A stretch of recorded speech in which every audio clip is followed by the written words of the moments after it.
try to answer.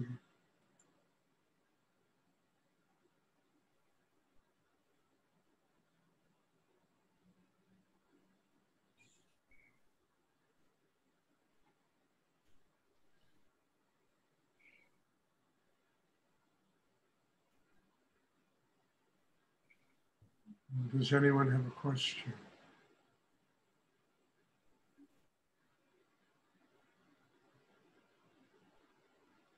You know,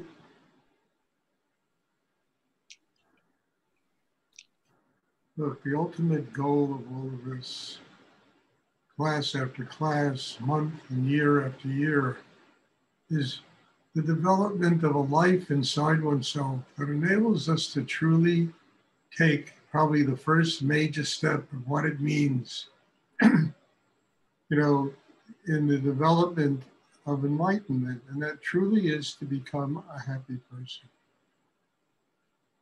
You know, it's really one of the highest services that we can do for God is to just find that self-worth in ourselves, that surrender in ourselves, that depth of, you know, of development in ourselves that enables us to function here like happy people, people that enjoy our lives, that are really worthy of having, you know, wonderful lives.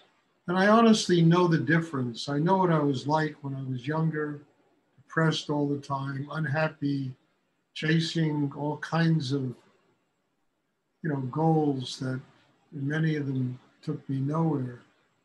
And it was misery. It was just, you know, what was the reason I was born on the earth? To spend my life doing that? And then it changed. You know, it changed gradually. You know, the meeting of Rudy, the learning from him, the going to Rudy's Shakti chamber, you know, getting that energy day after day, year after year, that filled my system and transformed a really unhappy person into somebody who found joy in his heart and love inside him, a willingness to serve God, a willingness to surrender in whatever depths I have to surrender to do that. And it taught me something so amazing. It taught me some very important things. The biggest of them was, you know, that life itself was the ultimate teacher. You know, Rudy was a great master for me, the greatest. You know, I love him. I will always love him. I've spent my life serving him by doing what I do out of gratitude. You know, but what he did mostly was develop inside me a system that was strong enough to be able to allow myself to recognize that the greatest guru is life itself. You know, and he always used to tell me, don't worship me, don't even love me. And I said, Rudy, that's impossible. He said, don't love me. He said, he told me this, I don't know, 100 times. He said, love God. Put all of that energy towards building an inner life that'll get you strong enough to truly become one with the higher force of energy in the universe. He told me, don't build shrines to me. You know, don't, you know, pray to me after I, you know, leave the world. You know, he said, you know, learn what I have to teach. Learn what I have to teach. Let what I have to teach help you build a system inside yourself that gives you your own independent connection with higher energy. If you do that, you have given me the greatest service you possibly can give me in your lifetime. I mean, this was kind of a shocking thing to hear, especially from the person who I, you know, love more than anybody I'd ever met in my life. And I was so grateful to him because he basically gave me my life. He had enough patience to outweigh my insanity, my neurosis, my anxiety, my insecurity. He had the patience to outweigh that. and all the time nurture the deepest parts of my inner life so that I can grow. And he once told me something that made my head go around. He said, "You and I could never live together." Told me this. He said, "We're too much alike." And I looked at him, and all I saw was this great volume of light and energy pouring out of him, Shakti, and I'd look at myself and I would say, what am I? I'm this tiny little thing, but he told me that. He could see 20, 30 years into the future of what was going to happen to somebody who truly devoted himself to a spiritual life. And I remember in Big Indian, I'll never forget it as long as I live. The place was like everybody talks about Big Indian being this holy place.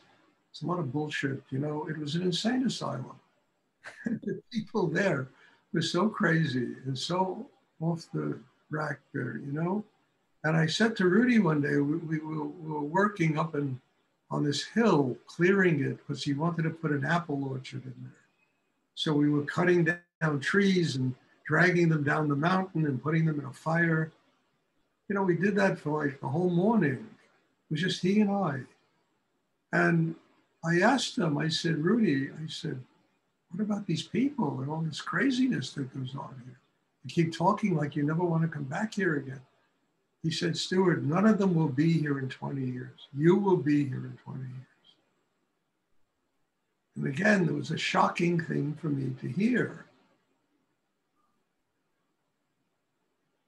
But he was preparing me, he was preparing me to truly find a path to God. And it's what I'm trying to do with people that study with me. I'm not interested in students and disciples and being worshipped and, pranam to and all this stuff, What I'm truly interested in is people learning this amazing thing I've learned in my life and then using it to build their own life so they can have this connection with God, and hopefully they in turn will pass it on to other people.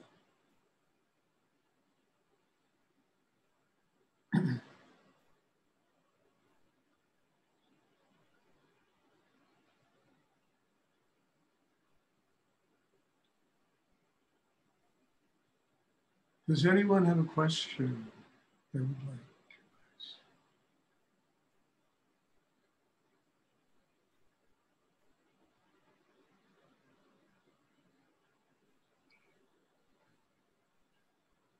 Stuart, I have a question, Bob Sink. Yeah, Bob. I feel the energy move from the hara to the base of the spine, and I feel it at the top of the head when it gets there. But I don't necessarily am aware of the energy moving up the spine. Is there something I'm missing? No, you're not missing anything at all, Bob. Just be grateful that the energy is rising to the top of your head, that you're feeling the crown chakra opening, which will give you a connection with spirit. Whether or not you feel it moving up the spine is just, it's not essential. Energy moves through the sex. So often we don't feel it, but it's working inside us. And then all of a sudden, Kundalini is activated, So none of that is relevant, Bob, whether you feel it or not. The ultimate thing is to get the energy to the top of the head, no matter how it gets there. And to allow that energy to open the crown chakra, which is your pathway to God. So I wouldn't worry about any of that. It obviously is moving up the spine, whether you feel it or not, It really doesn't matter. As long as it's moving up the spine and it's opening the crown chakra, it's developing the crown chakra. I wouldn't worry about things like that. I would be just grateful for the experiences you're having. And maybe one day, you'll begin to feel that energy moving up the spine. But meanwhile, it doesn't even matter. What matters is that it's actually doing it. And it's developing a very important part of your inner growth, which is the Sahasrara, the crown chakra. So I wouldn't in any way concern myself. I would just keep doing what you're doing because it's working.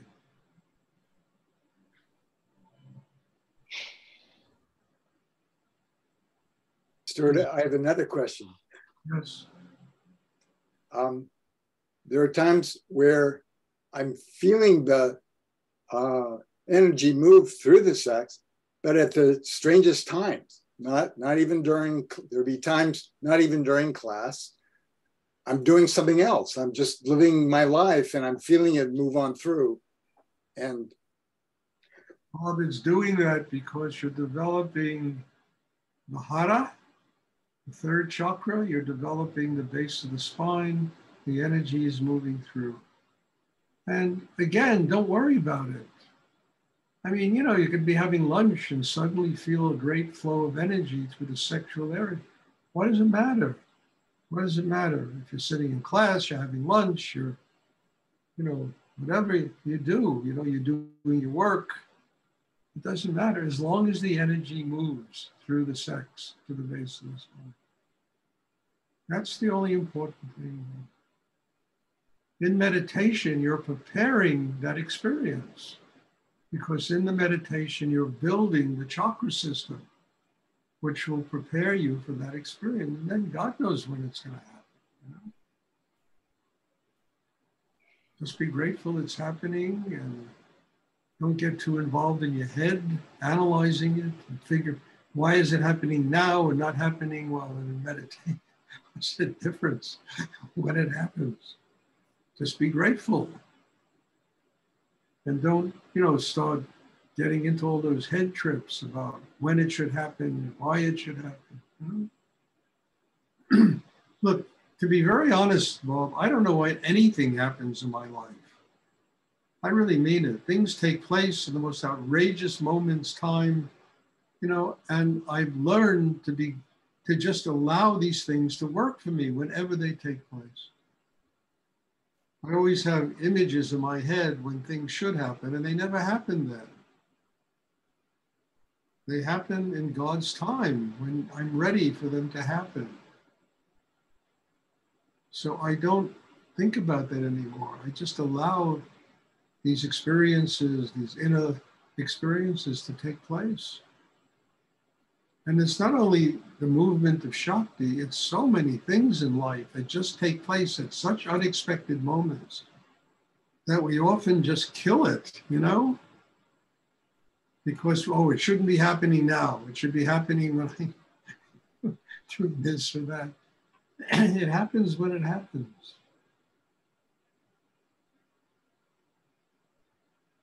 very good, thank you. You're welcome. Does anyone else have a question? I mean, at this point of my life, to be really honest, I don't know what the hell is happening. I have gone through so many changes in the last few months. I can barely recognize myself when I see myself in the mirror, you know, and I'm just grateful, but I have absolutely no idea what is going on now. I just keep opening and let the energy change me and trust that as long as I keep doing deep spiritual practice, God will take care of everything.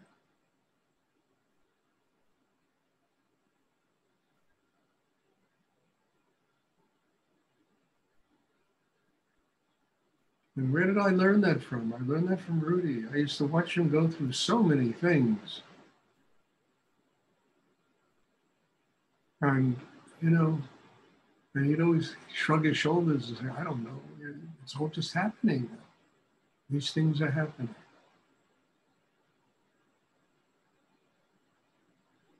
I'm kind of looking forward to what the next few months are going to bring because I can't imagine. I mean, I think it's going to be something really extraordinary.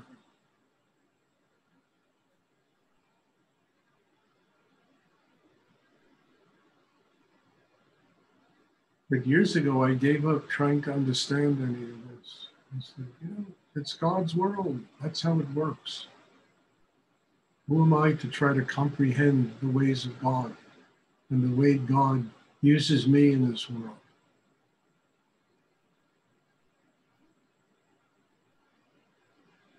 Does anyone else have a question they would like to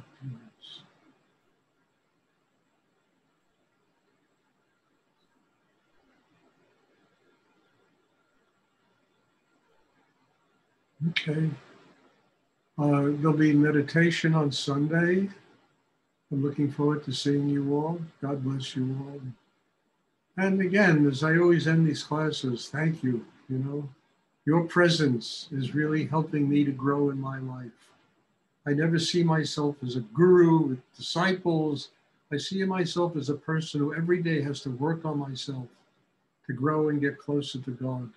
Your presence here truly helps me do that, and I'm just grateful to everybody. So God bless you all, and thank you. And I'm looking forward to seeing you on Sunday. Thank you, Stuart. Stuart, well, very much, Stuart. Good night. Good night.